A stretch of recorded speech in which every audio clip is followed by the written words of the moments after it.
Advocate ആശ ഉണ്ണിത്താൻ, നോക്കൂ, ഇത് എത്രാമത്തെ തവണയാണ് ഒരു കോടതി തിരുത്തപ്പെടുന്നത് എന്നുള്ളത് നമ്മളൊന്ന് പരിശോധിച്ചു പോയാൽ ആ, ഇവിടെ എന്തായിരിക്കാം വിധി പ്രസ്താവം എന്നത് സംബന്ധിച്ച് ഒരു മുൻധാരണ വിചാരണ കോടതി ജഡ്ജിയെ സംബന്ധിച്ചിടത്തോളം ഉണ്ടായിട്ടുണ്ടോ എന്നുള്ള ആശങ്കയിലായിരിക്കണമല്ലോ. ഡി ജി പിയെ സംബന്ധിച്ചിടത്തോളം ഇത്തരമൊരു പരാമർശം ഇതിനകത്തുണ്ട് എന്നും അത് അപകടകരമാണ് എന്നും ഒക്കെ വിലയിരുത്തിയിരിക്കുന്നത്. ഇപ്പോൾ ജാമ്യം റദ്ദ് ചെയ്യുന്നതിൻ്റെ കാര്യത്തിനകത്ത് മാത്രമല്ല, ഇന്നിപ്പോൾ അതിജീവിതയ്ക്ക് ലഭിച്ചിട്ടുള്ള ഈ പറയുന്ന കോടതിയുടെ പരിഗണനയിൽ ഇരിക്കുന്ന ഘട്ടത്തിലെ ദൃശ്യങ്ങൾ ചോർന്നു പോയതുമായി ബന്ധപ്പെട്ട എല്ലാ കാര്യങ്ങളിലും, ഏതാണ്ട് എല്ലാ കാര്യങ്ങളിലും മേൽക്കോടതികൾക്ക് തിരുത്തേണ്ടി വരുന്നു എന്നുള്ളതാണ്. ആ തിരുത്ത് കൃത്യമായി നടക്കുന്നുണ്ടോ എന്നുള്ളതാണ് പ്രശ്നം. ഇവിടെ വിഷയം എന്താ അറിയോ, എന്തിനാണ് കോടതിയെ സമീപിച്ചത്? കോടതിയെ സമീപിച്ചത് പ്രതി ഏതെങ്കിലും രീതിയിൽ സ്വാധീനം നടത്തുന്നുണ്ട്, അല്ലെങ്കിൽ എവിഡൻസ് നശിപ്പിക്കുന്നുണ്ട്. അത് ചെയ്യാൻ പാടില്ല എന്നുള്ളത് പ്രതിക്ക് ബെയിലിൻ്റെ ഒരു കണ്ടീഷനാണ്. പ്രതിക്ക് ബെയിലിന് അവകാശമുണ്ട്.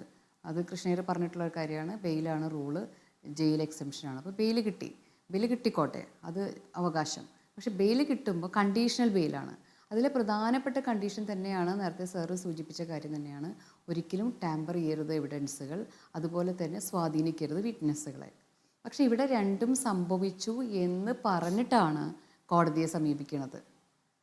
അങ്ങനെ സമീപിച്ചിരിക്കുന്ന ഒരു കേസിൽ ബെയിൽ റദ്ദ് ചെയ്യേണ്ടതില്ല, അയാൾ ബെയിൽ തന്നെ പൊയ്ക്കോട്ടെ, കാരണം ഇതിപ്പോൾ ഫൈനൽ സ്റ്റേജായി, ഇനി ലിറ്റിഗേഷനിലേക്കൊന്നും പോണ്ട എന്ന് പറയുമ്പോൾ ഇവിടെ ഒഫൻസ് നടന്നോ ഇല്ലേ എന്നുള്ളതാണ് നമുക്കറിയേണ്ട കാര്യം. അതായത് ടാമ്പറിങ് വിത്ത് എവിഡൻസ് നശിപ്പിക്കാൻ ശ്രമിച്ചോ, എവിഡൻസ് മാറ്റിയോ, അല്ലെങ്കിൽ സാക്ഷികളെ സ്വാധീനിച്ചോ, ഈ ഒരു കാര്യത്തിൽ എന്താണ് എല്ലാവരും മൗനമായിട്ടിരിക്കുന്നത്? കാരണം ഇതൊരു വലിയ വിഷയമല്ലേ, ഇത് മറ്റൊരു ഒഫൻസ് അല്ലേ. അതുകൊണ്ടല്ലേ അങ്ങനെ ഒരു കണ്ടീഷൻ വെച്ചതും ആ കണ്ടീഷൻ വയലേറ്റ് ചെയ്തു.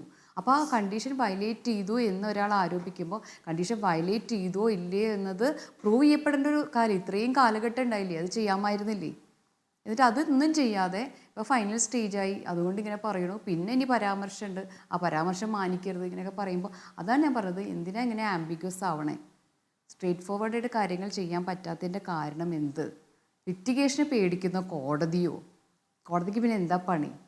ഇതൊക്കെയാണ് എൻ്റെ സംശയങ്ങൾ.